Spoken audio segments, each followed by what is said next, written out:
Nakisali nga pala ako sa rank game ng mga to, pero ako lang legend dito. Okay lang yan, basta may bitaw tayo hahaha.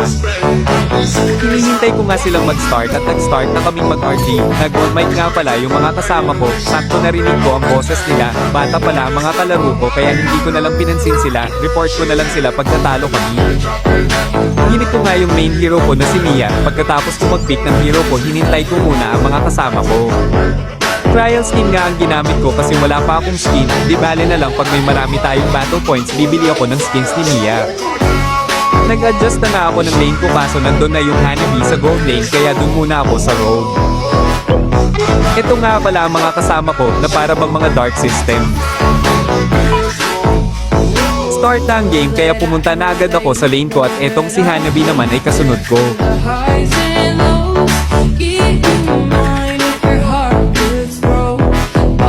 Sinabihan ko nga pala si The Rock na lane mo. Pumalag na ako sa kalaban na si Bel Eric pero ang unat patayin. Pero tong si Kimi naman ay pumalag din sa akin pero di niya ako napatay. Kaya hinintay ko na lang silang pumalag. Si Kimi nga nag-ulti siya kay Hanabi pero ako kinukuha ko lang ang minions. Sorry sa Hanabi, di kita tinulungan hahaha. Hinabol ni Kimi at napunta siya sa tore namin kaya pinatay ko siya. Nag-TP nga ako kay Kimi nung pinatay ko siya at nag-clear nga ako ng minions at dumating si Bel Eric. Kaya pumunta na ako sa tore namin para hintayin si Hanabi, tapos eto ang sinabi ni Hanabi sa kalaban. Get luck nyo. Pinatay nga ako ni Bel Eric. Get luck mo Mia, tinipiha ka eh.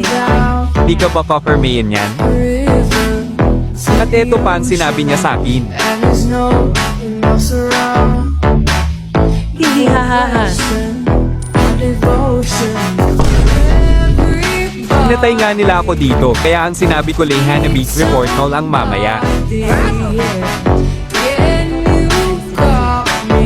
Pero di ako magpapatalo sa ginawa nila sa akin kaya tinarget lock ko si Kimi.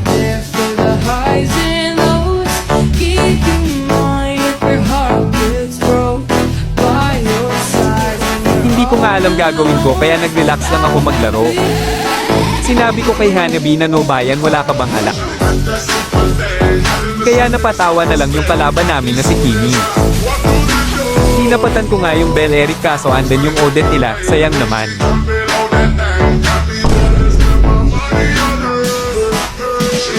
Gusto niya sanang mag-surrender kaso ni-refuse ko haha. Nag-clear muna ako ng minions kaso natalo pala kami hahaha. Bawi na lang next fight, as the next game pala.